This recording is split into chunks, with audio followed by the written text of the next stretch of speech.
Hey, I'm Dr. Kelly Starrett from the Ready State. One of the things that we always are looking for is the opportunity to stack some of our favorite recovery behaviors. Now, we're running the H-wave on my quadriceps right now.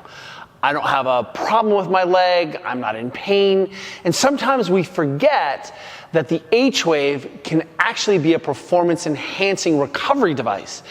By facilitating non-fatiguing muscle contraction after big efforts, we can increase blood flow, we can decrease delayed onset muscle soreness, and basically we can reduce what we call session cost, which means I can do the same amount of work that a friend can do, but I can show up tomorrow a little bit more fresh, having paid less of a physiologic cost for that. Now, we love using H-Wave with all of our athletes, because what we see is that our athletes can go really hard in the paint, and then we can facilitate active recovery, but while we're watching TV or traveling on the bus or jumping on the airplane. So it's a really fantastic way for athletes to get ahead between matches and certainly between days of big efforts. Now, one of the things we're huge fans of is blood flow restriction. And one of the ways that we can enhance recovery by stacking both of these behaviors together is simply by hanging out on the couch using my normal low frequency setting on the H-wave. And then what I'm going to do is just drop in my BFR cuffs. So one of the sort of seemingly miraculous, lovely ways to recover using BFR is to actually go ahead and, again, place the BFR cuff at the appropriate place, high up in the groin here on the leg. Most good BFR cuffs are going to have an individualized limb occlusion pressure, so that this is set up for me, right? It knows how much pressure to put in before I lose good blood flow.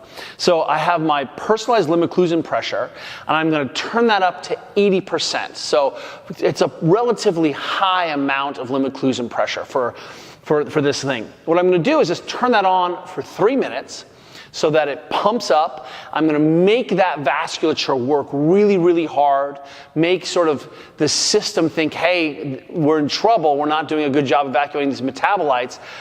And then I'm going to turn that off and get a recovery for 5 minutes, so just pumping.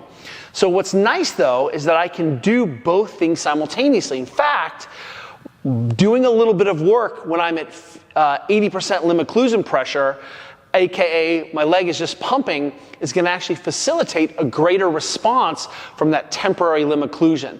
So I can dial this thing up, put it on 80% for 3 minutes, pump away at a comfortable place, then just turn this off on the BFR and continue to pump for the 5 minutes. And what will end up happening is I'll facilitate even more blood flow coming in. And oftentimes when someone's a little bit sore after a big event, we see that by changing reperfusion, by influencing how much blood flow we can get in, we are able to bring the groceries in and simultaneously take the garbage out.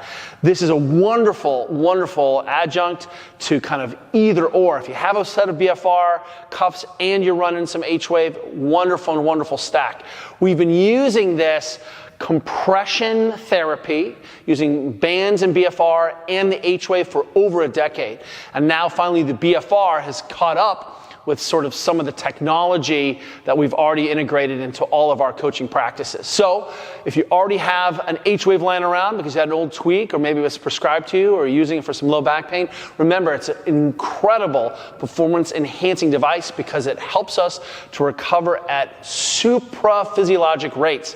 And sometimes my athletes don't want to get on a bike or go for a walk. They can sit on the TV and Netflix and just pump away. So this combo is gold.